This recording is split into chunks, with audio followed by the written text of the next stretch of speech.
What is up, ladies and gentlemen? It is Coaster Paradise here with another Son of Beast update. So right after I posted the last update in like mid-July, the city of Mason released plans for Kings Island to condemn the Son of Beast station, which means it is coming down, and if something would go there, it would require a whole new station.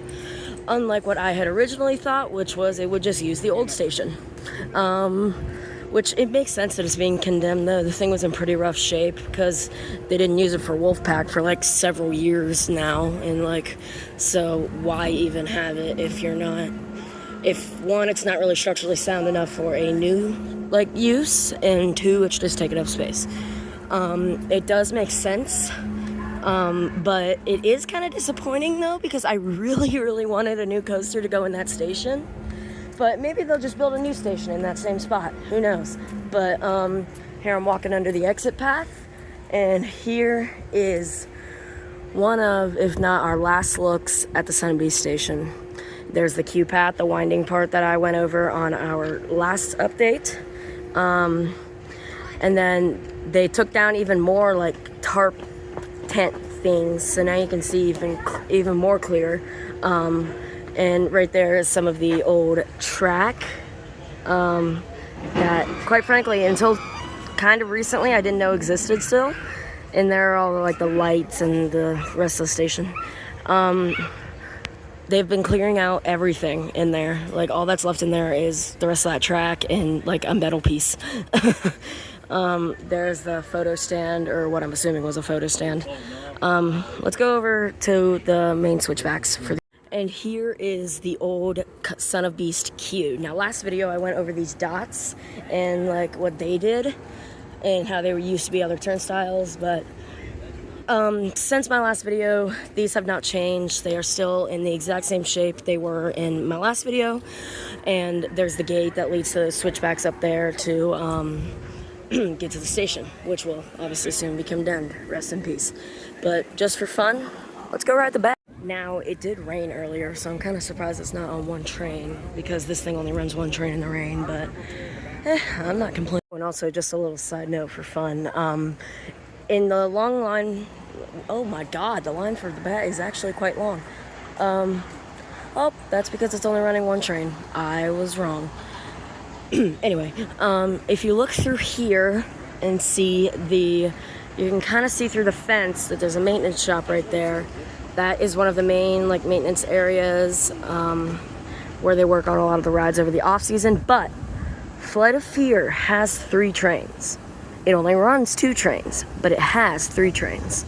So what they do is, because they run Flight of Fear during Winterfest on 2 trains, during the summer, they rehab one of the trains and do the work on it, and then they switch out one of the trains on the ride right now for that train, and that's how the ride can run 2 trains while still having 2 trains on opening day of the next season.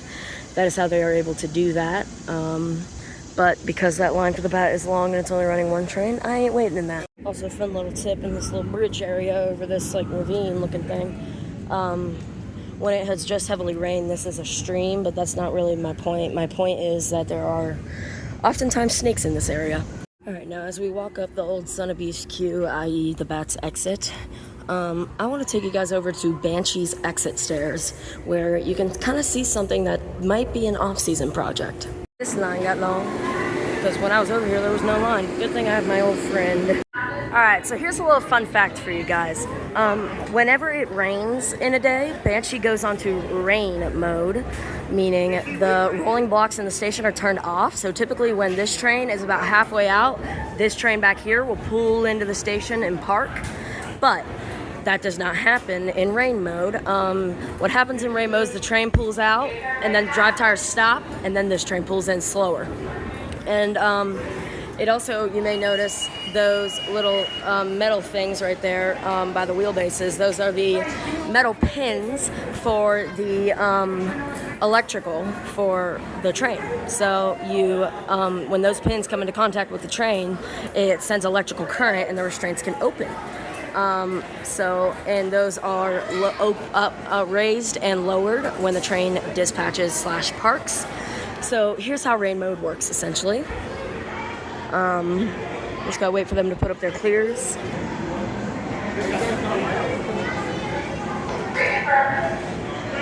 All right, they're putting up their clears. All presence buttons are pushed. Front gate's going down. All right, now the pins rose up and the train's pulling out. Now because we're on rain mode, the rolling blocks are off, so the drive tires just stopped. And now this train is pulling in slowly. And then once the rows align better, these copper pins will drop. So here we go. There they go. And that air compressor drops them. And so if you hear that, that's why. And then it parked and the restraints are now open. So that's how rain mode works. All right, now when you exit Banshee in 2026, because I'm assuming this won't be next year too, you may notice there is a lift chain, or just a big old chain in general, under Banshee's train storage area. And that is because I have a theory about that. Next season, Banshee will be turning 13 years old. When Diamondback turned 13 years old in 2022, it got a new lift chain. So if I had to guess, since Banshee's turning 13 next year, it's gonna get a new lift chain. So that's probably what that is right there, that lift chain, but who knows? There's also a box that says Diamondback on it. I don't really know what that's all about. And all of those little metal frames right there, like those silver metal things, those hold the cars, all the individual cars during off-season rehab while they are being transported from the ride itself into the maintenance shop back there or up front. I don't know which maintenance shop these trains go to. And so yeah, so if I had to guess, Banshee's getting a new lift chain next year. Now, do you remember my current status of Invertigo series earlier this season and end of last season? Well, that's because Invertigo shut down in July of 2025 and did not reopen until May of 2026. And I went and did updates occasionally whenever I could to see what has happened around Invertigo. But now that Invertigo is consistently open, like I rarely ever see it closed, which is pretty good for a ride this rare and let's face it, unreliable. It's been doing really well this season. I mean, it can't run in high winds, but nothing can. And it says this ride opens at noon for Congo Falls, but it is past noon and it's not open. Although I feel like all the water rides here are having trouble today. Whitewater Canyon's closed. But Invertigo has been doing very well this year after it reopened in mid-May. And if you want to, go ahead and go rewatch my current status of Invertigo series to see how everything went. I have updates from when the train was disassembled to where the entire station looked like a construction zone, to early season testing, to reopening. And it is running very well. Don't be scared of this thing next time you come to Kings Island. All right, the next update in this video is about Phantom Theater opening nightmare. So Phantom Theater recently went down for 3 days because the main motor that like moves all of the opera boxes blew. And so they either had to fix it or replace it. I'm not 100% sure. But there's also another issue with it. The fast lane queue has a massive leak that never stops dripping. So the fast lane entrance is blocked off and there's this very, very official sign that says fast lane enter through exit.